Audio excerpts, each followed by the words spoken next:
So I went to school. I was raised in a town in Northeast Texas.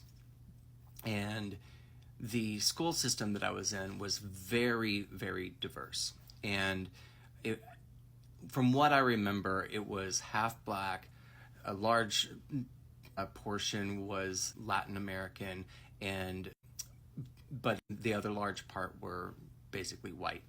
So it was very demographically diverse. It was almost split half and half. So I was raised around a lot of around a lot of people that looked different than me. I spent all my time in recess playing with girls, playing primarily with black girls.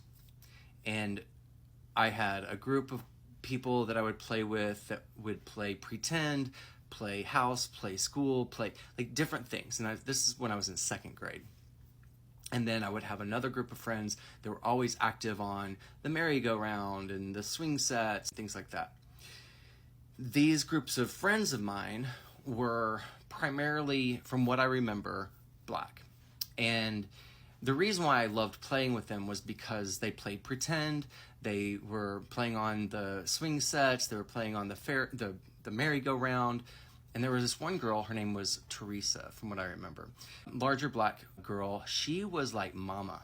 She was absolutely just there for everybody. And I just remember her being very funny and very kind. It almost like she had my back. Nobody could mess with me because this girl just had kind of everyone's back.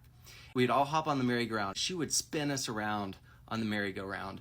It feels like every single recess that we were out there.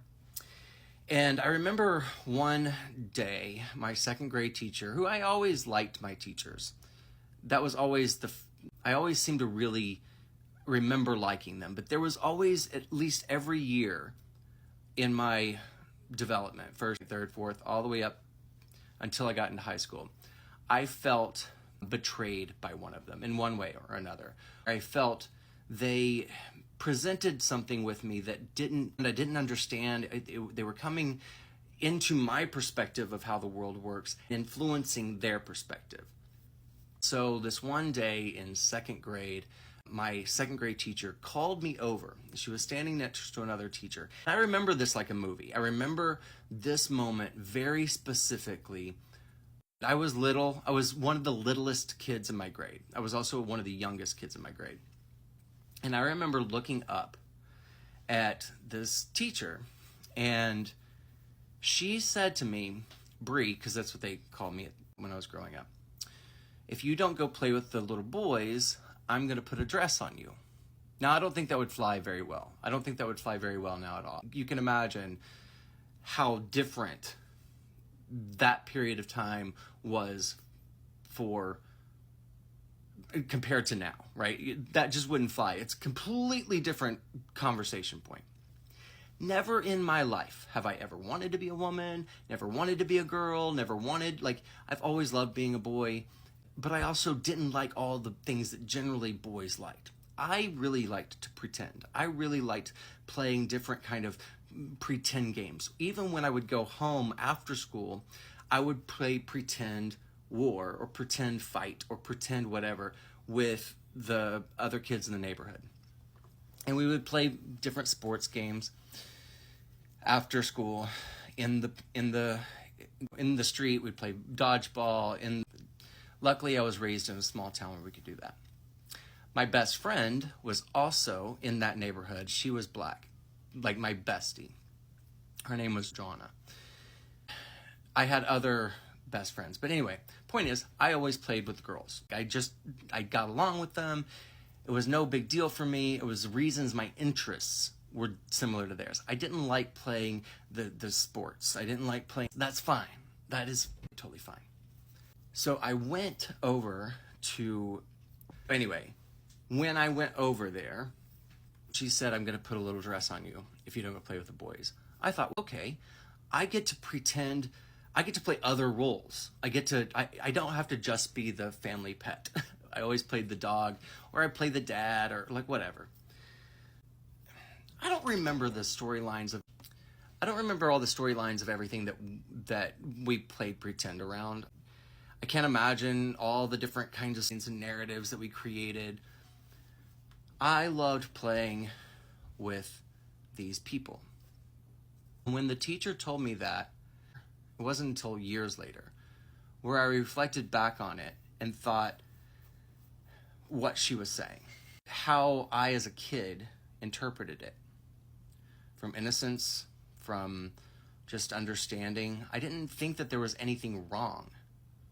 I was just playing with my friends. I was just playing with my friends in a way that I enjoyed playing with my friends. So that I'm supposed to do something because of my genitalia. That I'm supposed to be a certain way because of my genitalia, I think is absurd. I ended up going, and I'll tell other stories from my developmental years. And that kind of created a behavior in me, and I realized this much later, that I have this fear of being misunderstood. And that would translate in many ways, like translate into a need to be liked, a need to kind of overcompensate, a need to make sure that I'm clearly understood for who I am and what my intentions are. So that experience, translation, was to be understood as me as a second grader, that I was wrong for just being. I was wrong as opposed to going, let me find out what magic is inside that kid because that kid loves to play. That kid is actually really fast. That kid is actually really intellectually advanced because he can communicate with people in a way that other people can't. That he can befriend people that aren't just like him. That he can create communities and lead and organize and inspire people's imaginations in the second grade. That's what I was doing. So it wasn't until later that I discovered somehow, in reflecting back on that moment of innocence, that moment that could have been elevated and inspired and empowered. And I said to that teacher, okay, sounds good. That means I can play other roles. It didn't mean anything to me. It didn't, So,